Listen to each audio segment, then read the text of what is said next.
Hello and welcome back to episode 3 of Sharissa Reads. On today's episode, I'm going to be talking to you about The Prophet, written by Khalil Gibran. This book was published in 1923, but it still feels just as relevant to me. Well, since I didn't live back then, I don't really know, but it feels like I can still read all of these words and have them relate so much to my life. This book was actually given to me as a wedding gift, and I've read it once a year, so at least 10 times, and I refer back to it often because it gives me a little bit of courage and a little bit of direction. I didn't really have a good example growing up. I didn't really know what a marriage was supposed to look like or what it was like to raise children in a kind and loving way, and this book speaks on things like love and marriage and children and work and clothing and laws and freedom and teaching and time. I mean, it goes over every little thing that you could possibly want some direction on.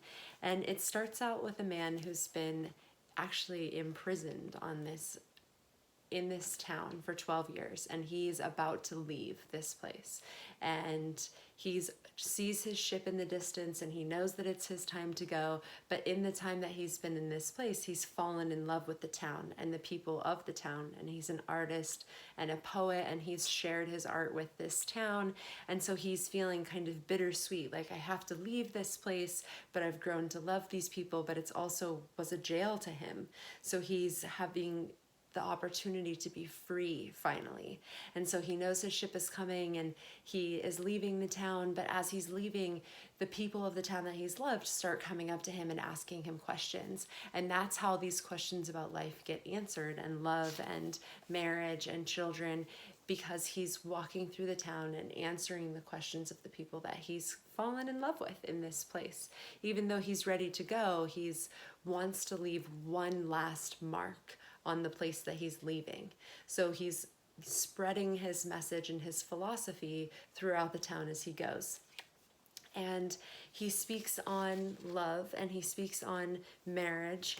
And I often come back to it when I was learning about how to have a partnership in my own marriage. I felt for the first majority of the time that I've been married that I spent it in a very patriarchal type marriage where I was not really owning who I was and owning my position in my relationship, and I wanted more of that partnership. So I refer back to this book as one of the guiding posts for me, because he writes about how there should be spaces in the togetherness. So he says, but let there be spaces in your togetherness, and let the winds of the heaven dance between you. Sing and dance together and be joyous, but let each one of you be alone. And he ends his speaking on marriage with, for the pillars of the temple stand apart, and the oak tree and the cypress grow not in each other's shade. And I felt like it was such a beautiful way of telling you how to support each other and how to care for each other, but how to also allow each person to be their own person and be independent. And then on children, he says, your children are not your children. They come through you, but not from you.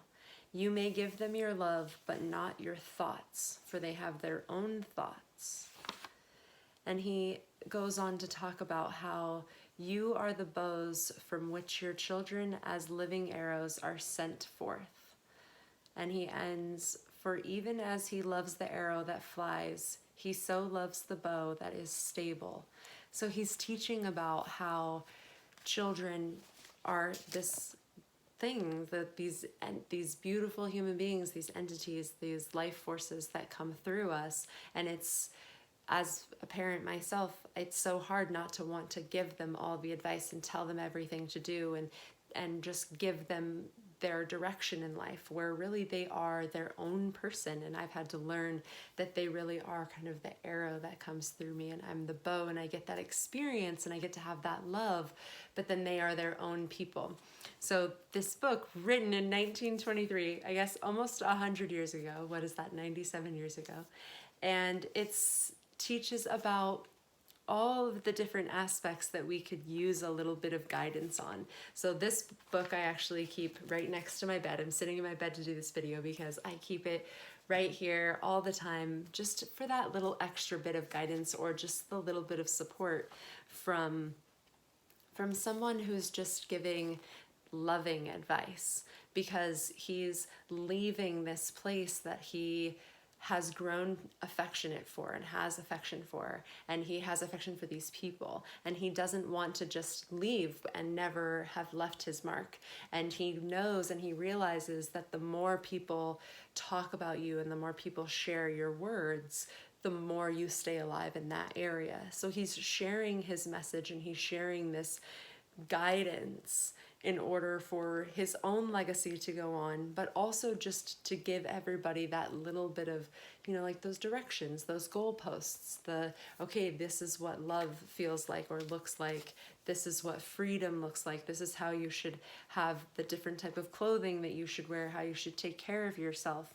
And this book, I have it dog-eared in lots of places and highlighted in other places, and just to come to it every now and then and flip to a page and see the artwork of Khalil Gibran. He also illustrated this book. So there's actually 12 full page drawings that he did. So just kind of beautiful artwork, beautiful imagery, and kind words that are spread just from sheer affection for a town. I thought it was just so beautiful. It isn't like preachy, or it's not religious in any way. It's just guidance, like a little guiding post. This is a tiny little book. And there's also a movie, a little illustrated movie of someone reading through the book, and then a little illustration. And I believe it's actually on Netflix, so you can listen to the whole story of somebody reading it and then see it illustrated as the prophet is walking through the town and giving and sharing his guidance and sharing his message to the people that he's sharing his messages to.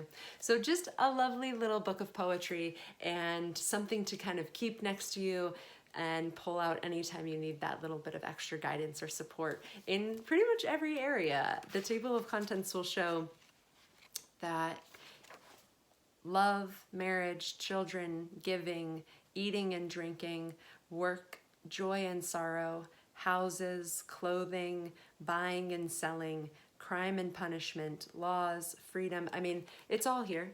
It's all here. So anytime you need like a little, I think I'd love to read a little bit about friendship, there is a couple of pages that you could flip through and just get that little bit, that little nugget for the day. Okay, that's episode 3, The Prophet. If you've read this book, if you love this book, share with me your favorite parts so that I can reread them through your eyes. And if you haven't read it yet, get a copy for yourself. You will be doing yourself a favor, and it makes a really lovely gift. If you already have read it, share with somebody else. It's so magical. Hope you guys have a great day. I'll see you tomorrow.